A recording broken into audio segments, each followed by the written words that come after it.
দেরি হয়ে গেছে না, বাড়িতে লোকজন আসলে যা হয়। দাঁড়াও এখন রান্নাগুলো সবাই বন্ধুদের দেখাই কী কী রান্না করলাম। আজকে তো দেখাতে পারলাম না, ভিডিও করতে পারলাম। বন্ধুরা গুড আফটারনুন। দেখো আজকে সকালবেলা একটু লোকজন এসেছিলো, এই জন্য তোমাদের সাথে প্রথমে গুড মর্নিংটা করে আমি ব্লগটা স্টার্ট করতে পারিনি। আর যেহেতু নিচে লোকজন এসেছিলো একটুখানি কথাবার্তা বলছিলাম। 1 ঘন্টা 1.5 ঘন্টা আগে উপরে উঠলাম, উঠে এই রান্নাবান্না সবে শুরু করেছি, না মানে হয়ে গেছে, অর্ধেক পুরোটা হয়ে গেছে, মাছটা হলেই হয়ে যাবে। আর তা এখন থেকে ব্লগটা স্টার্ট করলাম, তোমাদেরকে দেখিয়ে দিই।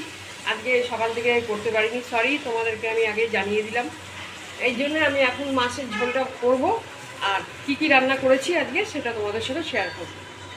আর বলো না, আজকে লোক আসলে, বাড়ি ঘরে লোক আসলে কি করা যায় বলো? বাড়িতে যদি কেউ লোকজন আসে কিছু করার থাকে না। এই পাঁপড় ছিল, কটা পাঁপড় ভেজে নিয়েছি, সাবুর পাঁপড়, ব্যাট পাঁপড়, এগুলো সব ছিল। আর এই দেখো তরকারি করেছি, লাউ, তারপরে তোমার ঝিঙে, চিচিঙ্গা বলছি, লাউ আর কি দিলাম, ঝিঙে, এইসব দিয়ে একটা তরকারি করেছি 5 ফোড়ন দিয়ে। আচ্ছা আছে, ভাত আছে, কী করবো দেখো, ভাতটা হয়ে গেছে, মাথা ঠিক নেই না, এইটা শশা লেবু আছে। আচ্ছা, আর এখানে আছে সজনে ডাঁটা, কুমড়ো, ঝিঙে দিয়ে একটা তরকারি। আচ্ছা দেখালাম না পাহন ভাজাটা, আর কি আছে যেন একটা। আচ্ছা, এটা আমি কালকে তোমাদের দেখিয়েছিলাম, আমাদের বাড়ির যে দিদি কাজ করে সে অনেক নিম পাতা নিয়ে এসেছিলো, তো নিম পাতার 3টে ভাগ করে রেখেছে, সেটা তোমাদেরকে দেখাচ্ছি। একদম ফুলওয়ালা যে কচি কচি ছোটো ছোটো ফুল দেওয়া, সেটা আজকে ভেজেছি আমি।